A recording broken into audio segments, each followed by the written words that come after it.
libro de Éxodo, en el capítulo 12. Vamos a leer ahí unas palabras. Éxodo capítulo 12, verso 8. Ok, vamos a proyectar en pantalla. La Biblia dice, el Evangelio de San Juan, Éxodo 12, 8. La Biblia dice en el Evangelio de San Juan, en el capítulo 13, que estaba el Señor estaba a unas horas de dar su vida por nosotros en la cruz, y se encontraba con sus discípulos, se encontraba con sus apóstoles, y la palabra dice que estaba muy cerca la Pascua, o el Pesach, le dicen los judíos. ¿Okay? ¿Qué es la Pascua? Éxodo capítulo 12 nos va a explicar lo que significa la Pascua. Dice, esa noche comerán, dice, la carne asada al fuego con hierbas amargas y pan sin levadura, junto con el Cordero de la Pascua. ¿Ok? La Biblia nos dice que Israel se encontraba en Egipto. ¿Ok?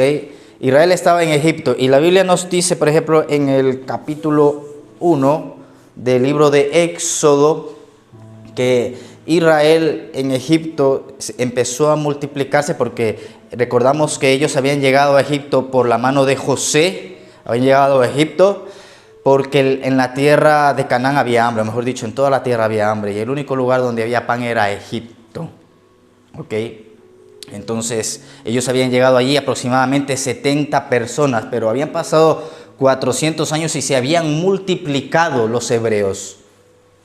La Biblia entonces nos dice que Faraón empezó a ver al pueblo hebreo y dijo, uy, dice, estos se han multiplicado y ahora incluso nos han sobrepasado en número. Entonces los vamos a empezar a afligirlos, vamos a empezar a someterlos a una dura servidumbre. Dice, no sea que este pueblo se levante o venga un enemigo contra nosotros y ellos también se pongan en contra nuestra, ¿no? Éxodo capítulo 1 dice la Biblia entonces que Faraón empezó a afligir al pueblo de Israel con... Vamos a ver, vamos a proyectar ahí Éxodo capítulo 1, dice la Biblia, en Éxodo capítulo 1, que Faraón entonces...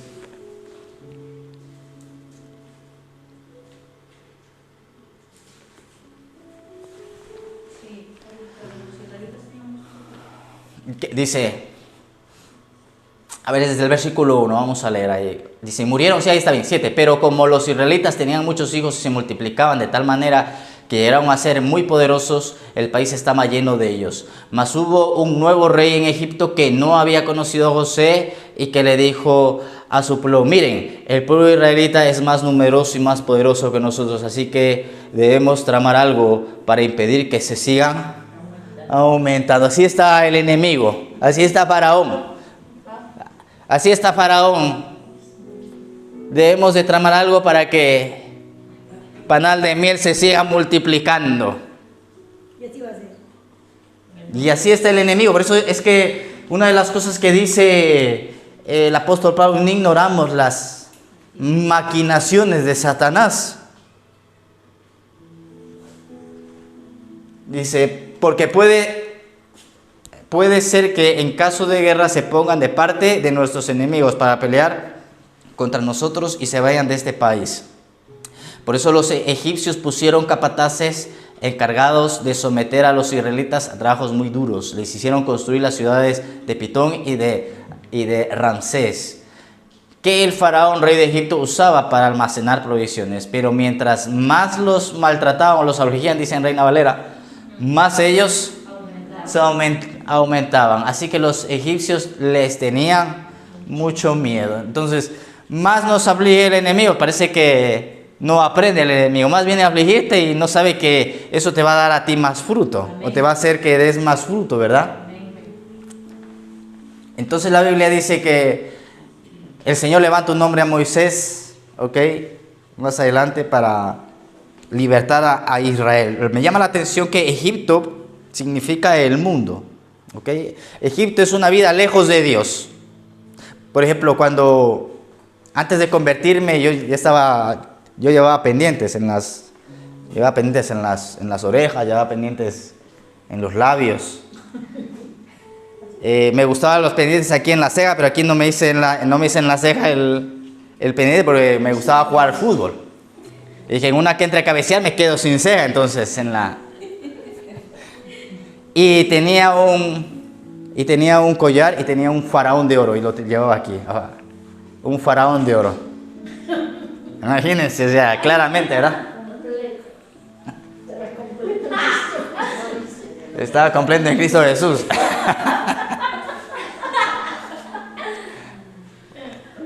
Pero el Señor llegó y con todos esos artilugios me salvó. Aunque yo tenía aquí un faraón.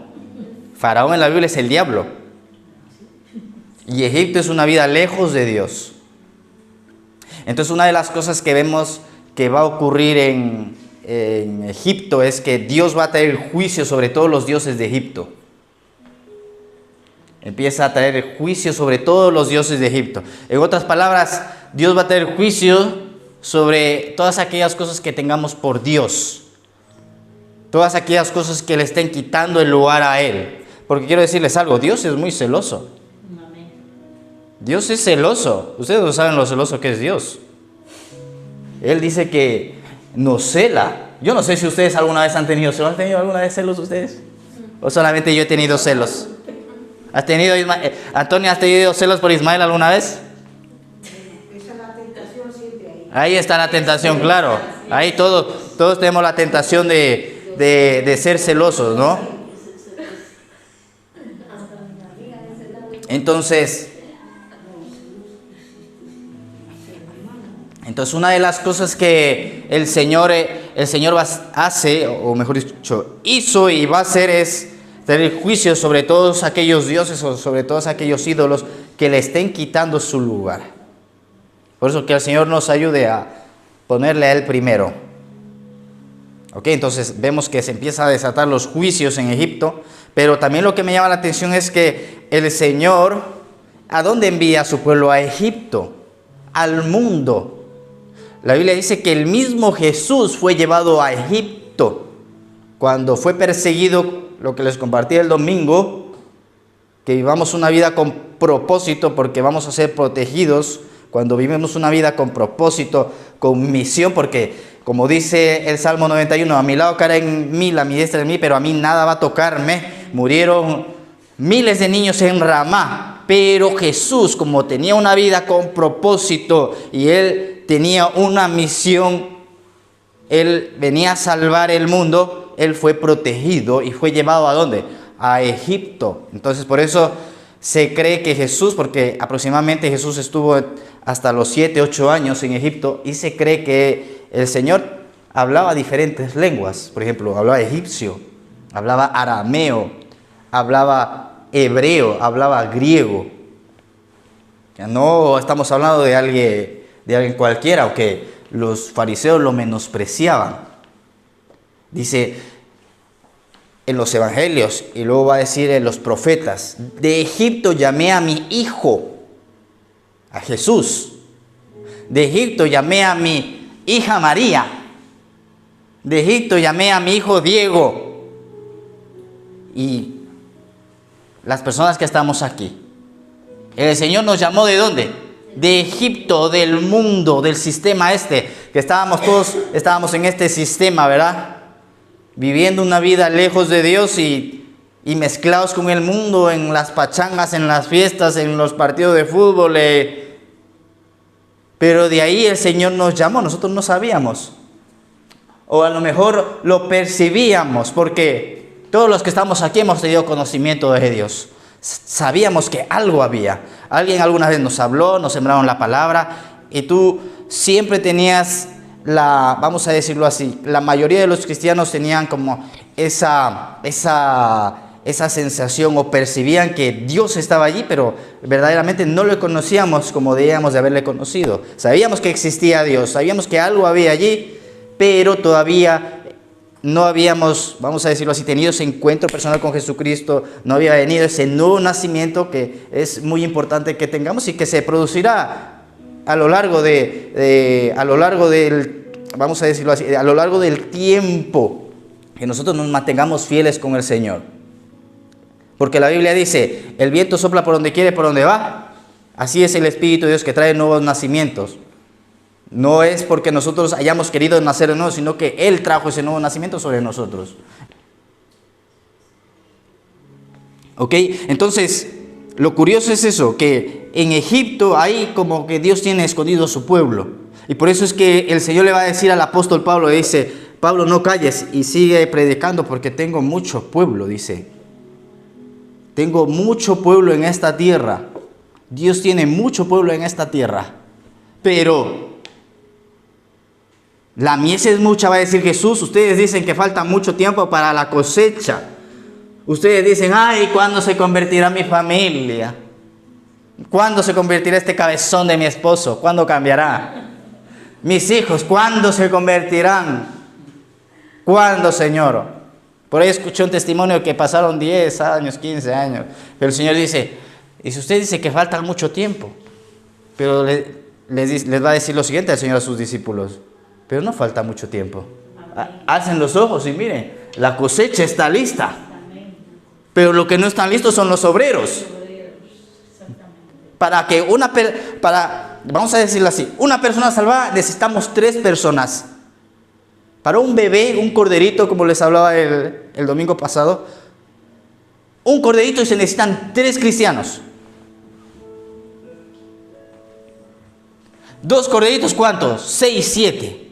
Para 3, 12. Pero como los obreros no están preparados, no pueden venir más corderitos. No pueden llegar más corderitos porque no hay personas preparadas para atender a la gente. Por eso, estos días son importantes. Queremos que el Señor traiga a nuestra familia, pues entonces vamos a poner a Él primero. Vamos a cuidar de sus corderitos. Vamos a trabajar para la obra de Dios.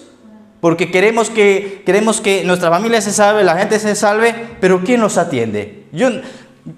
Señor, allá que se encarguen los pastores, que se encarguen los ministros, ellos que se encarguen. Pues hijo,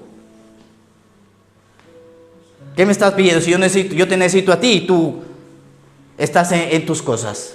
Yo necesito obreros que atiendan a la gente, que se preocupen de los corderitos que van naciendo, porque si no, no pueden nacer más corderitos. Pero claro, es un trabajo que el Señor va haciendo en su iglesia y va preparando obreros, y poco a poco va preparando a personas que atiendan a otras personas. ¿Cuántos dicen amén? Amén. Pero yo le doy las gracias a Dios que Panal Lemel es una iglesia obrera, una iglesia que trabaja, que se esfuerza, que gana almas, una iglesia que ora, una iglesia que va hacia adelante. Amén. Quiero decirles una cosa. Guadilla del Monte tiene una iglesia de hace aproximadamente 30 años. Más o menos ellos, vamos a decirlo así, me llegó la información y dándoles unos números altos que son cerca de 120 miembros y ya apuntando a lo alto. ¿Ok? En 30 años, 120 miembros. Nosotros, Panal de Miel, un domingo, solamente uno de los domingos, tuvimos cerca de 50 personas. Cerca de 50 personas. Por eso digo, nosotros, y ya no es por mí, sino por la iglesia que se levanta a orar, a clamar, a aplicar lo que la Biblia dice. Vamos a decir así, casi la mitad de la iglesia que lleva aquí, casi la mitad de personas, ¿en cuántos años? En 2 años. Por eso una de las cosas que les decía este domingo es que uno de los problemas que tuvo Pedro es que de repente el Señor hace ese milagro de pesca y que ya no podía sacar las redes. ¿Y saben qué me llama la atención? Que eran dos embarcaciones. Tuvieron que llamar a la otra embarcación. Eran 2, ¿ok? Para que le ayudasen a sacar los peces. Aquí en Guadilla, ¿cuántas embarcaciones hay? 2. Entonces vamos a tener que llamar a Manantiales, venga a ayudarnos por favor, que ya no podemos aquí con la sala, aquí ya se nos desborda. Los fariseos y saduceos tenían miedo a perder la gente. Para darle miedo al revés, cada vez viene más gente. Y cada vez, este domingo me decía la última persona nueva que yo, ahora voy a venir todos los domingos. Porque me gustó venir y a mi nieto también le gustó venir, ahora voy a venir todos los domingos. Y luego cuando se llene esto, nos va a tocar tirar esa pared de allí. Los religiosos o la religión tradicional están con miedo que se les están perdiendo adeptos. Y nosotros estamos en cambio con temor de que están llegando y va a haber un momento en donde no vamos a caber. Tanto ellos tienen problemas como nosotros.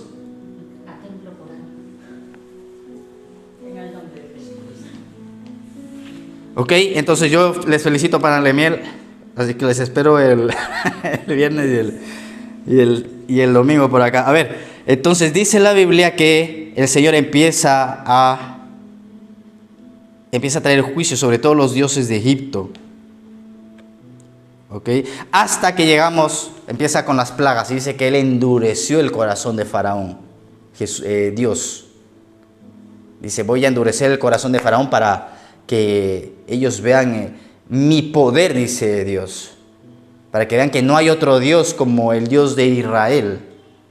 Y en verdad devastó Egipto. Dios devastó Egipto. Egipto era una potencia mundial. Era una potencia Egipto, y Dios le va a dar una profecía a Egipto, le va a decir: nunca más tú te vas a levantar como una potencia. Sí, durante unos siglos sí fuiste potencia, fuiste un referente, pero se te acabó Egipto, se te acabó diablo y Faraón. Faraón dejó pasar el tiempo, dice Jeremías. Y el día de hoy vas a los documentales, ¿verdad? Egipto, cuando ves estos documentales antiguos, Egipto era un referente. Incluso los escritos de la Biblia que hablan de Egipto, los historiadores y los antropólogos van a los registros bíblicos para estudiar Egipto. Entonces la Biblia dice que llega la última plaga, que era la muerte de los primogénitos. El Señor le va a decir a Israel: ustedes van a tomar la Pascua. ¿Qué es la Pascua? El cordero asado. Dice: y tienes que comerte, Israel, todo el cordero. Lo van a asar, dice, no lo van a cocer, ni lo van a freír, ni lo van a cocinar, lo van a asar. Y se tienen que comer todo el cordero. En otras palabras, a veces nosotros de la fe queremos una parte, pero otra parte no. Queremos una parte de Jesucristo, pero otra parte no queremos de Jesús. Esta parte sí, esta parte me conviene creer. Pero esta parte de acá, los diezmos, las ofrendas, eso ya me causa un poquito de desconfianza, de duda.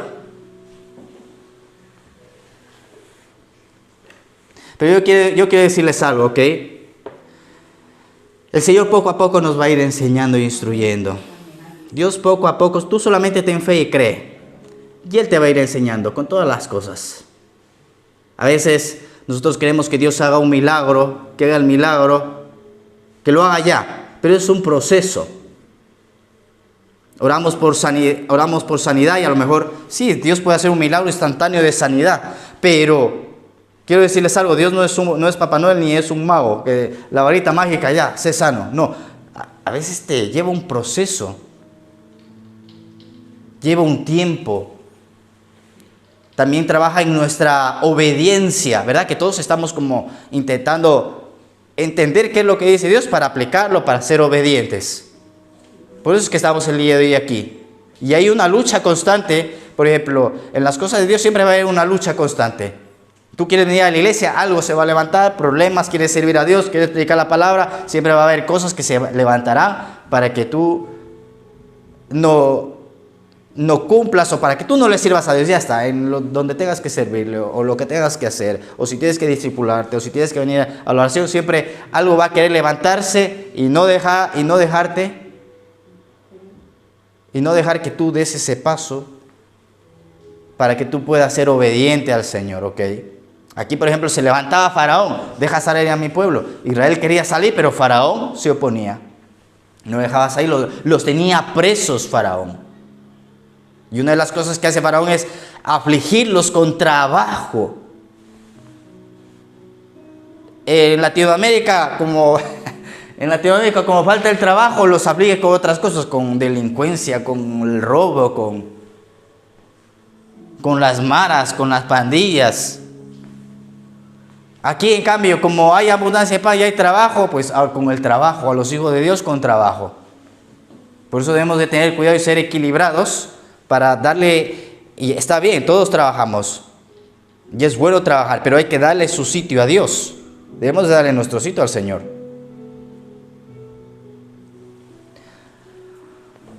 Entonces, como les digo, todo es un proceso, ¿ok? Entonces la Biblia nos dice, en Éxodo capítulo 12, dice, y comerán la carne esa misma noche asada al fuego, y la comerán con pan sin levadura y con hierbas amargas. Lo primero que me llama la atención es los panes sin levadura. Esta palabra la vamos a ver en Jesús. Jesús va a mencionar, guárdese de la levadura, dijo, de los fariseos, de los saduceos y de la levadura de Herodes. Así para dar un pequeño repaso. La levadura de los fariseos, ¿qué es? La hipocresía. Hola hermanita, ¿cómo estás? Dios te bendiga. Y luego se va la hermanita y dice, hija del diablo.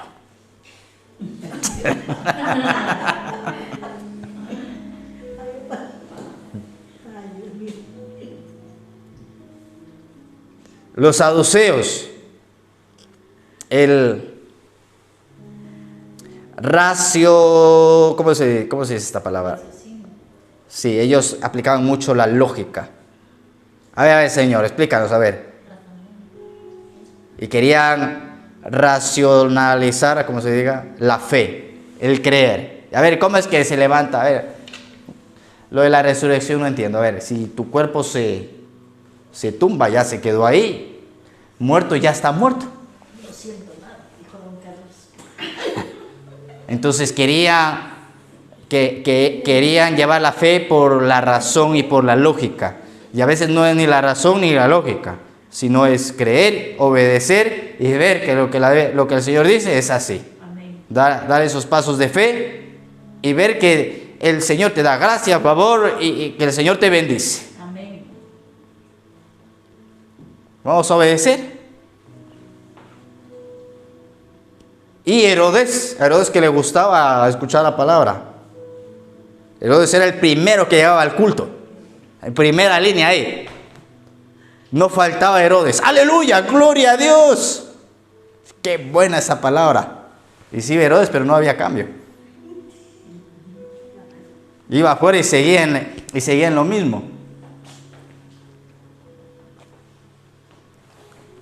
Panes sin levadura. Luego, el apóstol Pablo también va a decir, un poco de levadura leuda toda la masa. Un poco de levadura leuda toda la masa. ¿Hay que se refería a Pablo a las cosas malas? Por ejemplo, la epístola de los Corintios nos hablaba de un caso de inmoralidad. Decía, ¿cómo pueden tener ustedes a un hombre que tiene por mujer a la esposa de su padre? Dice, ni en el mundo se escucha tales cosas. Pablo estaba asombrado, decía, en la iglesia, ¿cómo puede permitir eso? ¿No saben que un poco de levadura leuda toda la masa? Si ese hombre empezó así, imagínense cómo van a seguir el resto, los va a contaminar. Dice, saquen a ese perverso de medio de ustedes. Dice, y aunque Dios es bueno y Dios lo va a salvar, pero su carne, dice, va a ser destruida, dice. Porque los dones de Dios son irrevocables. Dios te regaló la salvación.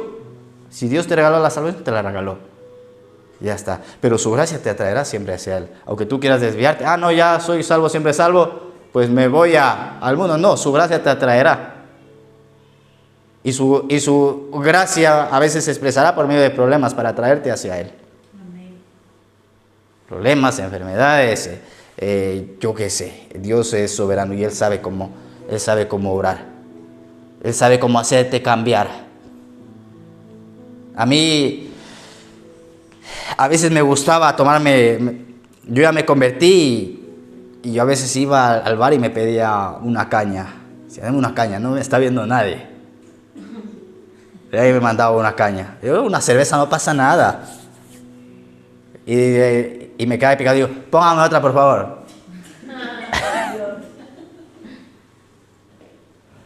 Entonces el Espíritu de Dios como que venía a hablarme, ¿no?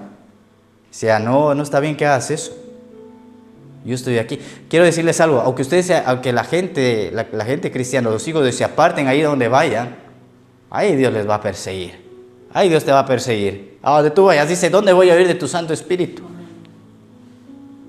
Como he escuchado un testimonio de un hombre que, dice, se apartó de la iglesia, empezó a robar, empezó a hacer cosas malas y de repente, dice, estaba saltándole a uno. Y el Espíritu Santo le dice, pero yo estoy aquí. y se daba la vuelta y con el peligro de que el otro que le estoy asaltando me quite el arma.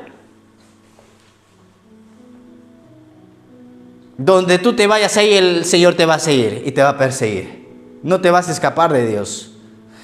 Entonces, como no quería hacer caso, de repente llegaba y me encontraba con los cristales de mi vehículo rotos. Varias veces. Llegaba y me habían robado el vehículo. Y yo decía, ¿pero por qué? ¿Qué pasó? Y ve qué pasa en ese momento. ¿Qué ocurre? Viene quebranto y aflicción. ¡Ay, perdí el trabajo, Señor! ¿Verdad? ¡Ay, esto! ¡Ay, lo otro! ¡Ay, mi hijo! ¡Ay, mi esposo! Y viene quebranto sobre ti. Esos momentos de dificultad, ¿qué ocurre? Tú te quebrantas. ¿Y qué dice la Biblia? ¿Que Dios no rechaza qué? Un corazón contrito y humillado. Entonces, ¿el quebranto qué hace? Acercarte a Dios, darte intimidad nuevamente con Dios. Por eso, el quebranto no es malo, pero a veces no nos gusta el quebranto. A mí también no me gusta el quebranto. Incluso creo que hay alabanzas que dice, Señor, quebrántame, quebrántame. Entonces, quebrántame el Señor. Yo escucho esas alabanzas. Bueno, aquí en Panamá de mí no las escucho, si no ya las mando a quitar. Digo, no pongas esa alabanza, pero ahora tú mismo lo estás declarando, lo estás atrayendo. Y luego después, ¿qué pasa? Viene el quebranto. Claro, tú estás cantando, ¿no? Quebrántame, Señor, quebrántame. Y viene el quebranto, pero hija, tú me estás pidiendo quebranta. Pero el quebranto, ¿qué hace? Te acerca a Dios. El quebranto, ¿qué hace? Te hace experimentar más a Dios, aumenta tu fe, empiezas a ver su amor, su cariño, que a pesar de lo que tú vives, Él está ahí contigo. ¿Cuántos dicen amén? Vamos a darle un fuerte aplauso al Señor. Una mala noticia por un lado, una mala noticia de mí, el quebranto. Por eso, una de las cosas que hago, Señor, mejor te busco. A ver, intento ver qué cambios tengo que ir haciendo. Y así no soy quebrantado, pero es que ni aún así, a veces viendo el quebranto, te sorprende el quebranto y... ¿A que sí? Entonces,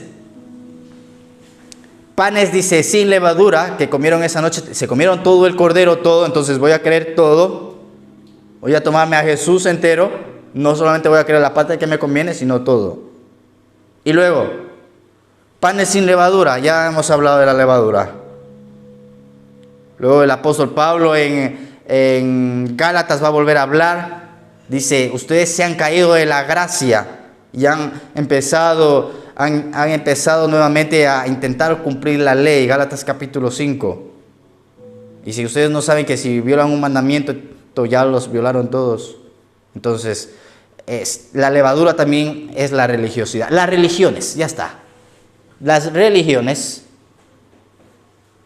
el caer en la religiosidad.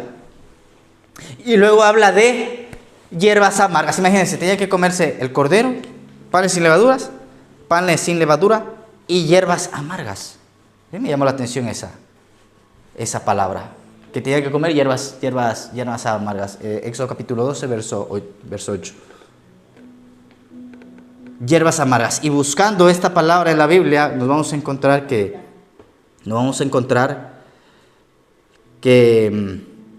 por ejemplo, en el libro de Apocalipsis, el apóstol Juan lo mandan a comer un librito. Dice, es necesario que sigas profetizando, Juan. Es necesario que sigas predicando la palabra, Juan, le va a decir el ángel al apóstol Juan. En otras palabras, es necesario que sigas profetizando, Sandra. Es necesario que sigas profetizando, Antonia, Consuelo, Kate, Keiri, María y todas las personas que están aquí. Es necesario que sigan profetizando. Sigue hablando. Abre tu boca, es el Señor, y yo la voy a llenar. No dejes de profetizar o de hablar. ¿Qué es profetizar? Hablar la palabra de Dios. Sigue testificando, sigue hablando. Gana el corazón de la gente. Hazte amigos, porque es la única forma que van a poder conocer al Señor.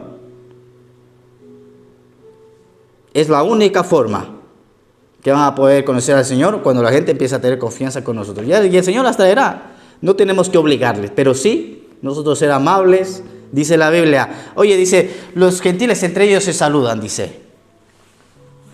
Pero no sea así entre ustedes. Dice, saluden al que no conocen. Y así empiezas, ¿verdad? Saludando a tu vecino. Y les digo una cosa. Ahora con el tema de Amazon, pides algo en Amazon. Como eres incógnito, no te conoce ni el tato, diría mi pastor. ¿A quién le aviso para que me recoja lo de Amazon? El de arriba del tercero, no le conozco. Nunca le he visto. El de segundo igual. Al único que conozco es a Paco. Y Paco anda de viaje. En cambio, si empiezas a relacionarte, a tener... Saluda a tus vecinos. Hola. Dales un presente, un regalito, algo. Ahora nos llaman los de Amazon y les digo, déjele al de primero, por favor. Al primero se hay toque y dígale que es de dispar. Déjele al segundo ahí a Eli. Déjele arriba a Roberto.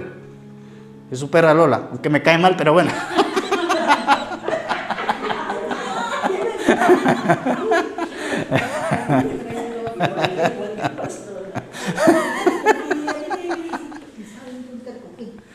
Ya. Entonces háganse amigos, empiecen a saludar a la gente, a los conocidos, ¿no? Yo a veces, como que el Señor mismo te guía, porque yo les digo, yo no soy extrovertido. Mi hermana es extrovertida, ella se levanta y yo la admiro a ella porque ella es extrovertida. Pero yo no soy, yo he sido tímido. A ver, ¿cuántos de aquí son tímidos? ¿Hay alguien de aquí que sea tímido?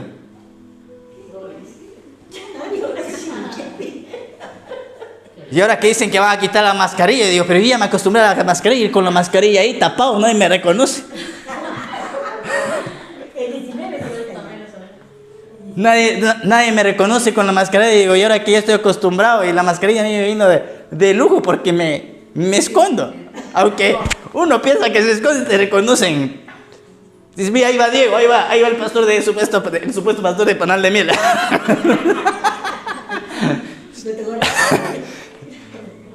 Ahí va el supuesto pastor de Panal de Miel, ahí yo bien tapado así, digo, ahí nadie me reconoce. Y mi esposa se llama a quitar la mascarilla. Digo, yo que estoy acostumbrado a la mascarilla. Pero no es eso, lo que pasa es que yo he sido tímido. Pero el Señor como que te dice, no seas tan tímido. Si eres tímido, tú te escondes, ¿quién va a conocer a Jesús? Nadie. Entonces, a veces tengo que levantarme en contra de esa timidez y decir, no, pues vamos a quitarnos esa timidez. Yo creo que por eso el Señor me tuvo varios años evangelizando a la calle a personas que no conocía. Y al final no te queda otra que darle para adelante. Entonces, vamos a saludar a las personas que no conocemos. Las personas. ¿Con cuántas personas tú te tocas? Vas a comprar, vas al día, vas a las pinturas. ¿Con cuántas personas? Hasta el chino el otro día estaba orando por el chino. Y el chino yo creo que ni sabía lo que estaba haciendo. El otro día le llegó una china para orar, ni entendía. Le digo, bueno, ya está, déjalo. No voy a hacer nada, no se preocupe. Pero algunos chinos sí han entendido y me han permitido orar. Otros chinos no, pues bueno, ellos se perdieron. Digo, Señor, ya no es mi culpa, no me entendió. Voy a orar, déjame hacer una oración por ti. ¿Qué? Voy a orar, ¿Speak English? No, ni yo tampoco.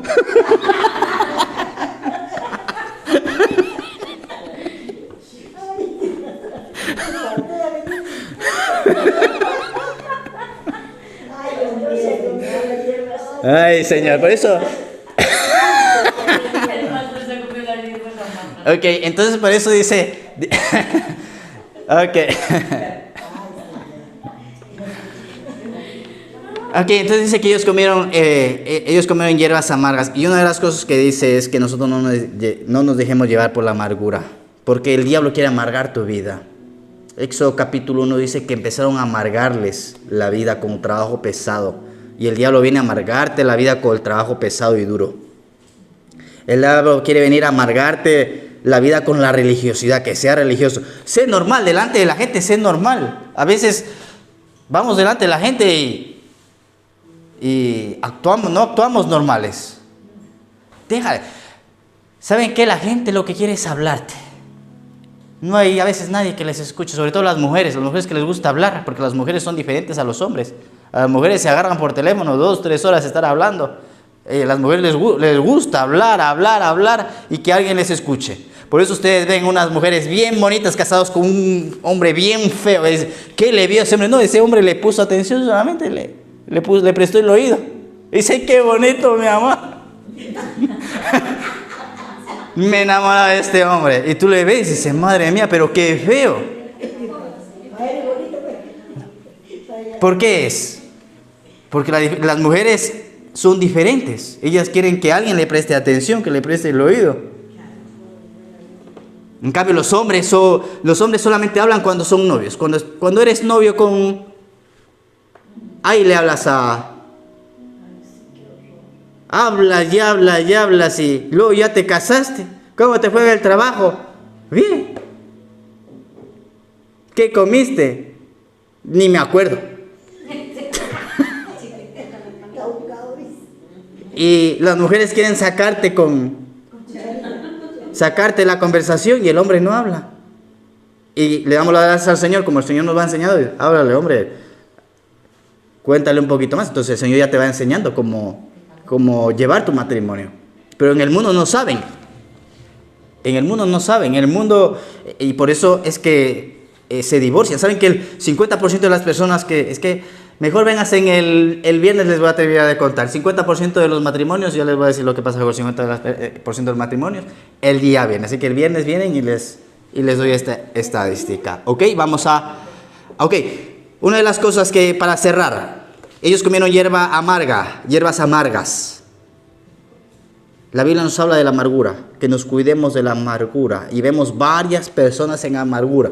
Una de ellas sana. En la presencia es donde se fue la amargura. Por eso el día de hoy estamos aquí, ven, están riéndose. A lo mejor tuvieron berrinche el día de hoy, se enfadaron, no sé, vieron tristes, pero por lo menos una sonrisa el día de hoy Dios nos sacó, ¿sí o no? Amén. Vamos a darle un fuerte aplauso al Señor. Claro, Dios es así. Dios no quiere que estemos amargados.